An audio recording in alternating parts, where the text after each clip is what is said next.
Salam hörmətli izləyicilər, yeni bir video ilə qarşınızdayıq. Bu videoda sizlərə 2026-cı ildən ünvanlı dövlət sosial yardımının qaydalarının dəyişməsi ilə bağlı ətraflı məlumat verəcəyik. Yeni qaydalar hansılar olacaq? Hansı qaydalarla vətəndaşlar sosial yardım alacaq? Hansı ailələr ümumiyyətlə sosial yardım almaqda çətinlik çəkəcək və hansı ailələr ünvanlı sosial yardımı bundan sonra daha rahat ala biləcək? Və eyni zamanda ünvanlı dövlət sosial yardımı məbləği nə qədər artırılacaq? Bu sualların hamısına cavab tapacağıq hörmətli izləyicilər. Eyni zamanda yeni qaydaları sizlərə ətraflı izah edəcəm. İlk olarak videoya keçməzdən öncə bu videonu mütləq bəyənin ki, video daha çox insana çatsın. Eyni zamanda kanalımıza mütləq abunə olun ki, biz növbət dəfə bu cür videolar paylaşdığımız zaman sizə dərhal bildiriş gəlsin. Bəli, hörmətli izləyicilər, videomuza keçid edək. 2026-cı ilin yanvar ayından etibarən ünvanlı dövlət sosial yardımının məbləğində artım olunacaq, ümumiyyətlə hesablama qaydası dəyişəcək, hansı qayda ilə ünvanlı dövlət sosial yardımı hesablanacaq, hansı qaydalar olacaq və hansı qaydalarla vətəndaşlar ünvanlı sosial yardım ala biləcək və ya hansı ailələr bundan sonra sosial yardım almaqda çətinlik çəkəcək, ətraflı şəkildə paylaşacağıq. Hörmətli izləyicilər, ünvanlı dövlət sosial yardımının hesablama metodu ilə başlayaq. Ünvanlı sosial yardımının hesablama qaydası dəyişdirilir. Ünvanlı sosial yardımın məbləği növbəti aydan artırılır. Hesablama qaydasını sizlərlə paylaşıram hörmətli izləyicilər. Ekrana yaxın əyləşin və diqqətlə izləyin. 2025-ci ildə ehtiyac meyarı bir vətəndaş üçün, yəni bu il üçün hazırda ünvanlı dövlət sosial yardımı yuxarıda olduğu kimi hesaplanır. Ehtiyac meyarı 285 manatdır bir nəfər üçün və bu il hesablama metodunda istehlak səbəti adlanan bir məsələ var idi və istehlak səbətində təbii ki ehtiyac meyarı 285 manat idi. Yalnız Nazirliyin hesablama metoduna görə vətəndaşlar bu 285 manatın 190 manatını qarşıladığı üçün, yəni öz ehtiyaclarını qarşıladığı üçün yerdə qalan 95 manatı vətəndaşlara bir nəfərə hesablayıb verirdi. Həmin bu istehlak səbəti adlanan məsələ yenə də gündəmdə qalır. Yəni növbəti ildə istehlak səbəti ilə ünvanlı dövlət sosial yardımı təyin olunacaq. Ancaq minimum istehlak səbəti adlanan bu məsələ 95 manat təşkil edirdi. Yalnız növbəti ildən bu rəqəm artırılacaq. Ehtiyac meyarı 2025-ci il üzrə 285 manat təşkil edirdi. 2026-cı ildən 300 manata, yəni 15 manat artırılaraq 300 manata qaldırılacaq. Yəni bu bir nəfər üçün hesablanan ehtiyac meyarıdır və bir nəfər üçün minimum istehlak səbəti adlanan məsələ isə 105 manata çatdırılır hörmətli izləyicilər. Yəni bir nəfər 2025-ci il üzrə 95 manata hesablanıb sosial yardım verilirdisə, 2026-cı il üzrə bu rəqəm 105 manata çatdırılır. Məsələn, burada sizin üçün hesablama aparılıb hörmətli izləyicilər. Dəqiq şəkildə ailələrin alacağı sosial yardımı sizlərlə bölüşürük. Hansı ailələr nə qədər sosial yardım alacaq növbəti ildən ətraflı şəkildə sizlər üçün qeyd etmişik. 2025-ci ilə birinci baxaq. 2025-ci ildə hansı ailələr nə qədər alırdı? Ətraflı şəkildə məlumat verək. 2 nəfərlik ailə 189 manat sosial yardım alırdı. 3 nəfərlik ailə 284 manat sosial yardım alırdı. 4 nəfərlik ailə 379 manat. 5 nəfərlik ailə 474 manat. 6 nəfərlik ailə 569 manat. 7 nəfərlik ailə 664 manat. 8 nəfərlik ailə 759 manat. 9 nəfərlik ailə 854 manat. 10 nəfərlik ailə isə 2025-ci il üzrə hesablama metoduna görə 949 manat sosial yardım alırdı. Ancaq 2026-cı ildən ünvanlı dövlət sosial yardımının hesablanması bu cür olacaq hörmətli izləyicilər. 105 manat istehlak səbətinə uyğun hesablama metodundan sonra 2 nəfərin alacağı ünvanlı dövlət sosial yardımı məbləği 209 manat, 3 nəfərin alacağı ünvanlı dövlət sosial yardımı məbləği 314 manat, 4 nəfərin alacağı 419 manat, 5 nəfərin alacağı 524 manat, yəni burada ailə sayından söhbət gedir. 6 nəfərlik ailələrin alacağı ünvanlı sosial yardım 629 manat, 7 nəfərlik ailələrin alacağı ünvanlı sosial yardım 734 manat, 8 nəfərlik ailələrin alacağı 839 manat, 9 nəfər ailələrin alacağı ünvanlı sosial yardım 944 manat, 10 nəfərlik ailələrin alacağı ünvanlı sosial yardım isə 1049 manat təşkil edir. Burada sizlər üçün cədvəl də paylaşdıq hörmətli izləyicilər ətraflı şəkildə. İndi isə qaydalarımıza keçid edək. Pay torpağı ilə ünvanlı dövlət sosial yardım alan vətəndaşlar üçün vergi məbləği hər adam üçün 1 manat artırılacaq. Vergilərlə bağlı qanunvericiliyə uyğun yanvar ayından artımlar olunacaq. Bu iş yerlərinə də aiddir və Vergilər Nazirliyində qeydiyyatda olan vergi ödəyicilərinə də aid hörmətli izləyicilər.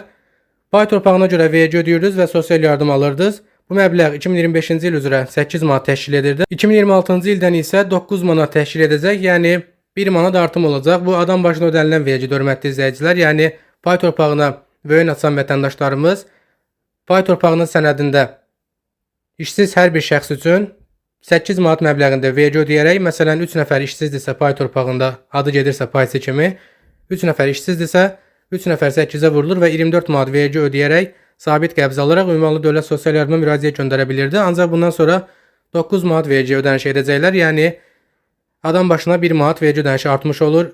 3 nəfərlik vergi ödənişi isə təbii ki 3 manat artım deməkdir. 27 manat vətəndaşlarımız vergi ödəyəcək. Həm də ki bir nüans da var pay torpağı ilə bağlı, onu da sizlərlə paylaşacağam. Vergi məsələsi bu qədər. Bundan sonra pay torpağı ilə sosial yardıma müraciət etmək istəyən vətəndaşlar pay torpağının çıxarışındakı digər ailə üzvlərinə vergi ödəmək məcburiyyətində olmayacaq. Yalnız özü üçün 1 il vergi ödəyib sabit qəbz alaraq ünvanlı sosial yardıma müraciət edə biləcək. Bilirsiniz ki, hörmətli izləyicilər, pay torpağı alanlar daha yaxşı bilir. Pay torpağında bütün ailə üzvlərinin adı qeyd olunur. Yəni 95-ci 96-cı ildə paylanan pay torpaqlarında vətəndaşların ailə üzvlərinin bir çoxunun adı qeyd olunur. Ata, ana, bacı, qardaş, əmi, dayı, bibi, xala və s. adları qeyd olunur və bu ailə üzvləri içərisindən hansılar ki, rəsmi işləmir, əlilliyi yoxdur və ya hər hansı dövlətdən pensiya təqaüd almır, bu şəxslərə görə dövlətə vergi ödənilirdi. Həmin ailə sosial yardım almaq istəyirsə, həmin şəxslərə də, məsələn, bir vətəndaş sosial yardım almaq istəyir, o məcburdur ki, pay torpağında adı gedən digər işsizlərə görə də vergi ödəsin və sosial yardım alsın. Ancaq yeni qaydalara görə artıq həmin şəxs digər ailə üzvlərinə vergi ödəmək məcburiyyətinə qalmayacaq. Pay torpağında məsələn 10 nəfərin adı varsa, məsələn hər hansı bir 10 nəfər içərisindən bir ailə üzvü müraciət göndərirsə sosial yardıma, həmin ailə üzvü öz adına 8 manat, yeni ildən 9 manat ödəyərək ünvanlı sosial yardıma sabit qəbz alıb müraciət edə biləcək. Yəni digər paycılara vergi ödəmək məcburiyyətinə qalmayacaq. Hörmətli izləyicilər, bundan sonra ünvanlı sosial yardım alan ailələrdə, əgər siz ünvanlı sosial yardım alırsınızsa, ailənizdə bu dəyişikliklər olduqda ünvanlı sosial yardımı dayandırmağa ehtiyac yoxdur və ya dövlət tərəfindən sizin ünvanlı sosial yardımınıza hər hansı bir zərər dəyməyəcək, yəni sosial yardımınız dayandırılmayacaq. Hansı hallar yaşandıqda dayandırılmayacaq və ya dayandırmağa ehtiyac yoxdur? Ailədə uşaq dünyaya gəldikdə dayandırmağa ehtiyac olmayacaq. Ailə üzvü dünyasını dəyişdikdə, ailə üzvü hərbi xidmətə yollandıqda və ya hərbi xidmətdən qayıtdıqda. Yəni siz ünvanlı sosial yardım alırsınız, oğlunuzun 18 yaşı tamam oldu və hərbiyə yollandı, əsgərliyə yollandı. Siz sosial yardımı dayandırmalı deyilsiniz və ya sosial yardımı alarkən oğlunuz əsgərlikdən qayıtdı, yenə də sosial yardımı dayandırmağa ehtiyac yoxdur. Ailə üzvü həbs edildikdə və ya həbsxanadan çıxdıqda, sizin məsələn ailə üzvünüz, siz həbsxanada, daha doğrusu həmin ailə üzvü həbsxanada olarkən siz müraciət göndərib sosial yardım alırsınızsa, həmin şəxs həbsxanadan çıxdıqda belə sosial yardımı təkrar dayandırmağa ehtiyac yoxdur. Ailədə ən kiçik uşağın 8 yaşı tamam olduqda, ailə üzvünün 18 yaşı tamam olduqda, bu hallarda da sosial yardımı dayandırmağa ehtiyac yoxdur. Sosial yardım vaxtı bitənə qədər, yəni 1 il müddətinə verilir. Ailə üzvü ali və ya peşə təhsili almağa başladıqda, məsələn siz ünvanlı sosial yardımı 4 ay, 5 ayda alırsınız və bu müddətdə övladınız universitetə qəbul oldu, imtahan verdi, kodlaşdırma etdi və hər hansı bir universitetə qəbul oldu. Bu halda siz sosial yardımı dayandırmırsınız, ehtiyac yoxdur. Sosial yardım qaldığı yerdən davam edir. Və ya övladınız universiteti bitirdikdə də sosial yardımı dayandırmağa ehtiyac yoxdur. Ailənin aylıq gəliri artdıqda yenə də dayandırmağa ehtiyac yoxdur. Məsələn, hər hansı bir ailə üzvü iş yerini dəyişir və əvvəlki iş yerində tutaq ki 400 manat maaş alırdı, sonraki iş yerində 500 manat maaş alırsa, bundan sonra ünvanlı dövlət sosial yardımı dayandırmağa ehtiyac qalmayacaq. Yəni o 100 manat artıma görə sizdə problem yaranmayacaq. Ailə üzvü iş yerini dəyişdikdə, ailə üzvü iş yerini dəyişdikdə 30 gün vətəndaşa müddət verilir, möhlət verilir daha doğrusu. Həmin vətəndaş iş yerini dəyişdikdən sonra təkrar sosial yardım almağa davam edir. Yəni burada heç bir məhdudiyyət yoxdur, sosial yardım da dayandırılmır. Digər səbəblərdən ailə tərkibi dəyişdikdə və ya digər səbəblərdən ailənin gəlirləri artdıqda, bu hallarda da sosial yardımınız dayandırılmır, hörmətli izləyicilər. Yəni bu halların heç biri ünvanlı sosial yardımı özünüzün dayandırmasına ya da dövlət tərəfindən dayandırılmasına səbəb deyil. Yeni qaydalara əsasən 2026-cı ildən ünvanlı sosial yardıma müraciət edən boşanmış xanımlardan aliment almadığı ilə bağlı arayış alarkən həmin arayışda alimentin nədən almadığı ilə bağlı əsaslı səbəb göstərməlidir. Əks halda arayış keçərli olmayacaq və müraciətə imtina veriləcəkdir. Hörmətli izləyicilər, bu qayda əslində bu ildə keçərli idi. Sadəcə növbəti ildən daha da sərt olacaq. Boşanmış xanımlar, yəni bu zaksı olmayan, əvvəldən dövlət nikahı olmayan xanımlara aid deyil. Məsələn, bəzi xanımlar da bizdən soruşur ki, əvvəlcədən mənim yoldaşımla zaksım olmayıb, bizə aiddirmi? Xeyr. Zaksı olmayan xanımlara bu qayda heç bir şəkildə aid deyil. Dövlət nikahı ilə evlənmiş, dövlətin rəsmi qeydiyyatına düşmüş, sonradan boşanmış, yenə dövlət qeydiyyatı ilə məhkəmə yola boşanmış xanımlar yoldaşından aliment tələb etməlidir. Əgər yoldaşı aliment vermirsə və bununla bağlı araç alırsa, araçda hər hansı bir səbəb qeyd olunmalıdır. Səbəblər də buradakı kimidir, hörmətli izləyicilər. Ünvanlı dövlət sosial yardım üçün aliment almadığınızla bağlı araç aldıqda bu səbəblərdən birini yazdırmalısınız. Əks halda digər keçərli olmayan səbəblər imtinaya da səbəbdir. Aliment almayan xanımlar üçün keçərli olan imtina səbəbləri, daha doğrusu alimenti nə ilə bağlı, almadığı ilə bağlı səbəblər qeyd olunur. Yoldaşı həbsdə olduğu üçün, məsələn, yoldaşınız həbsdədir, araç alırsınız ki, yoldaşım həbsdə olduğu üçün aliment vermir. Yoldaşı ölkə xaricində olduğu üçün, yoldaşı hazırda axtarışda olduğu üçün, yoldaşının sağlamlıq imkanları məhdud olduqda, yoldaşı hərbi xidmətdə olduğu üçün, yoldaşı xarici ölkə vətəndaşı olduğu üçün, yoldaşının rəsmi gəliri və ya alimenti yönləndiriləcək heç bir mülkü, ev, maşın, bankda depozit, bank gəliri və ya hər hansı torpaq sahəsi olmadıqda yoldaşı alimenti ödəməyə bilər. Yəni bu hallardan birini sizə uyğundursa, aliment almadığınızla bağlı sizə verilən araçda səbəb kimi qeyd etdirməlisiniz. Bunu da sizə icra və probasiya şöbəsində yazıb verməlidirlər. Əgər verməsələr, araç keçərli olmayacaq və sizə imtina veriləcək. Növbəti qayda dəyişikliyimiz, ünvanlı sosial yardıma müraciət edən ailə üzvü əgər nəqliyyat vasitəsi idarə edirsə və həmin nəqliyyat vasitəsi birbaşa həmin vətəndaşın adına deyilsə, sosial yardım ala biləcək. 2026-cı ildən nəqliyyat vasitəsini idarə etməklə bağlı etibarnamə ləğv ediləcəyi üçün bu sosial yardıma heç bir maneə yaratmayacaq. Hörmətli izləyicilər, hazırda nazirlikdə bu barədə müzakirə aparılır. 2026-cı ildən maşın sürməklə bağlı etibarnamə məsələsi tamamilə ləğv olunmalıdır. Əgər ləğv olsa, ünvanlı sosial yardımla bağlı da vətəndaşlar problem yaşamayacaq. Xüsusilə də maşın sürən vətəndaşlar problem yaşamayacaqlar. Çünki etibarnamə ləğv olacağı üçün ünvanlı sosial yardıma bağlı müraciət etdikdə nazirlik həmin vətəndaşın maşın sürdüyünü, sürmədiyini müəyyən edə bilməyəcək. Bu səbəbdən də ünvanlı sosial yardıma vətəndaş rahatlıqla müraciət göndərə biləcək. Hörmətli izləyicilər, 2026-cı ildən pay torpağı sosial yardıma müraciət edən ailələrin illik gəlirlərinə və sosial yardımın təyinat məbləğinə təsir etməyəcək. Bilirsiniz ki, bu il sosial yardıma bağlı vətəndaşlar müraciət edən zaman pay torpağı ilə bağlı çox problemlər yaşadılar.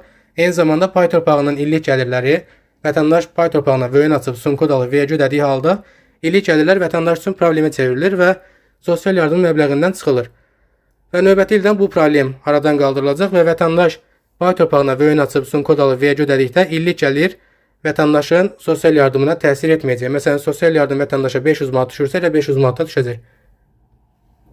Növbəti qayda dəyişikliyi 2026-cı ildən ünvanlı sosial yardıma müraciət edən ailə üzvləri arasında işsiz kimi qeydiyyatda olan və məşğulluq mərkəzi tərəfindən 2 münasib iş təklifini qəbul etməyən ailə üzvünə görə həmin ailəyə imtina veriləcək. Əgər həmin ailə üzvünə məşğulluq mərkəzi tərəfindən, yəni dövlət tərəfindən ən azı 2 münasib iş yeri təklif edilməyibsə, şəxs ünvanlı sosial yardıma elektron şəkildə müraciət edə bilər. Hörmətli izləyicilər, belə ki, siz işsizsiniz və dövlət portalında işsiz kimi qeydiyyata düşürsünüz. İşsiz kimi qeydiyyata düşdükdən sonra dövlət məşğulluq mərkəzi sizə ən azı 2 və ya 3 iş yeri təklif edir və siz bu iş yerlərindən imtina etsəniz, təbii ki, ünvanlı sosial yardımda ala bilməyəcəksiniz. Əgər məşğulluq mərkəzi müəyyən dövr ərzində sizə iş təklifləri etməzsə, təbii ki, bu da məşğulluq mərkəzinin öz günahı olduğu üçün siz ünvanlı sosial yardıma rahatlıqla müraciət göndərə biləcəksiniz.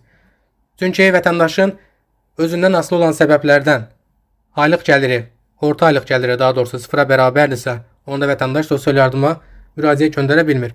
Əgər özündən asılı olmayan səbəblərdən gəliri sıfıra bərabərdirsə, onda vətəndaşa sosial yardımla bağlı imtina verilə bilməz. Bu da məşğulluq mərkəzindən asılıdır.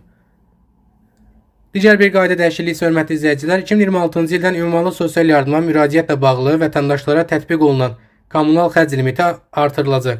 2025-ci ildə, hətta 2025-ci il üzrə kommunal xərc limiti ölkə üzrə yaşayış minimumunun 15% idi və bir nəfər üçün aylıq limit 42 manat təşkil edir, hörmətli izləyicilər. Yəni bir nəfərin aylıq kommunal xərc limiti 42 manat idi. 2026-cı ildən isə limit ölkə üzrə yaşayış minimumunun 20% miqdarında artırıla bilər. Təbii ki, bu qərar hələ imzalanmayıb, sadəcə artırıla bilər 20%-ə. Artırılmasa belə yenə də 300 manata ehtiyac meyarı qaldırıldığı üçün yenə də sizin limitinizdə 3 manatlıq artım olur. Ən azı bunu da qeyd edim, hörmətli izləyicilər. Bu halda bir nəfər üçün aylıq kommunal xərc limiti 60 manata qaldırılacaq, yəni 60 manat təşkil edəcək. 4 nəfərlik ailədə aylıq kommunal xərc limiti 240 manata bərabər olacaq. Yəni növbəti ildən limitlər artırıldığı üçün Limit problemi yaşayan vətəndaşlarımız var ki, kommunal xərclərlə bağlı sosial yardıma müraciət göndərə bilmir. Evlərində qaz borcu, işıq borcu, su borcu var sayğaclarda və buna görə də imtina gəlir onlara və limit qaldırılacağı üçün onlar da sosial yardıma müraciət göndərə biləcək. Bundan sonra ailə ünvanlı dövlət sosial yardıma müraciət etdikdə yaşadığı evdə qohum evi kimi təmənnasız yaşadığını göstərərsə, maddi məişət yoxlanışı keçirən nazirlik əməkdaşları ev sahibi ilə əlaqə yaradaraq evin həqiqətən də sosial yardım və sosial yardıma müraciət göndərən ailəyə təmənnasız və ya kirayə verilməsini dəqiqləşdirəcəklər. Ev sahibi ilə danışıqdan sonra əgər ailənin yalan məlumat verdiyi aydın olarsa, həmin ailənin sosial yardıma bağlı müraciətinə elə yerindəcə imtina veriləcək. Bir çox ailələr var ki, kirayə yaşadığı halda yaşadığı evi qohum evi kimi, yəni təmənnasız yaşadığını göstərərək müraciət edir. Buna səbəb isə ev sahiblərinin bir çox halda vətəndaşla kirayə müqaviləsi bağlamaqdan yayınmasıdır. Çünki vətəndaş özü də həm kirayə müqaviləsinə xərc çəkir notariat ofisində, həm də ki, dövlətə vergi vermək məcburiyyətinə qalır. Bu səbəbdən də ev sahiblərinin bir çoxu kirayə pulu, həmin bu kirayə pulu ödənişini qeyri-rəsmi şəkildə vətəndaşdan alır, yəni kirayə müqaviləsi bağlamır. Vətəndaşlar da bunun müqabilində məcbur olaraq ünvanlı dövlət sosial yardıma müraciət göndərərkən evdə təmənnasız yaşadığını qeyd edir və müraciət göndərir. Bu halda isə ünvanlı sosial yardıma yoxlanış keçirilərkən, yəni maddi məişət şəraitinin yoxlanışı zamanı həmin əməkdaşlar, evə yoxlanışa gələn əməkdaşlar bu məsələni dəqiqləşdirəcək. Əgər ev həqiqətən də kirayə deyilsə, o halda sosial yardıma təyinat veriləcək. Əgər ev kirayədirsə, vətəndaşa imtina veriləcək. Ünvanlı sosial yardıma müraciət edən ailənin evində özlərinə aid kommunal sayğaclar yoxdursa, qaz, işıq və su sayğacları qonşudan çəkilibsə, əgər ev sahibi və qonşu yoxlanışa gələn əməkdaşlara digər evdə çəkiliş aparmağa icazə versələr, bu halda həmin ailənin ünvanlı sosial yardım ilə bağlı müraciətinə müsbət cavab veriləcək. Məsələn, sizin öz evinizdə sayğaclar yoxdur, siz qonşudan sayğacları çəkmisiniz və ya su sayğacı, qaz sayğacı, işıq sayğacı fərqi yoxdur. Hər hansı bir sayğacınız qonşudan gəlir, yəni işığınız qonşudan gəlir məsələn. Və yoxlanış keçirilən zaman təbii ki, işıq qonşudan gəldiyi üçün qonşunun evinə də baxmaq istəyəcəklər. Əgər siz şərait yaratsanız və ya qonşunuz şərait yaratsa, qonşunun evinə də baxış keçirə bilsələr, o zaman sizə sosial yardıma bağlı təyinat veriləcək. Hörmətli izləyicilər, artıq videomuz yekunlaşdı. Sizə qaydaları təqdim etdiyim ünvanlı dövlət sosial yardımı növbəti ildən hansı qaydalarla veriləcək, hansı şərtlərlə veriləcək, dəyişikliklər hansıları ilə hesablama nə qədər olacaq, nə qədər sosial yardım alacaqsınız, ətraflı şəkildə izah etməyə çalışdım. Videolarımız yeni olacaq. Növbəti videolarda da ünvanlı sosial yardıma bağlı yeni dəyişiklikləri paylaşacağım. Nələr olacaq, nələr baş verəcək ətraflı şəkildə təbii ki, yeni videolarımız da olacaq. Videomuzu mütləq bəyənin ki, video daha çox ünvanlı sosial yardım alan vətəndaşımızın qarşısına çıxsın. Eyni zamanda kanalımıza mütləq abunə olun ki, bizə çəkdiyimiz əziyyətin müqabilində ən azı bəyənməklə, kanala abunə olmaqla dəstək ola biləsiniz. Növbəti videolarda görüşmək ümidi ilə hörmətli izləyicilər.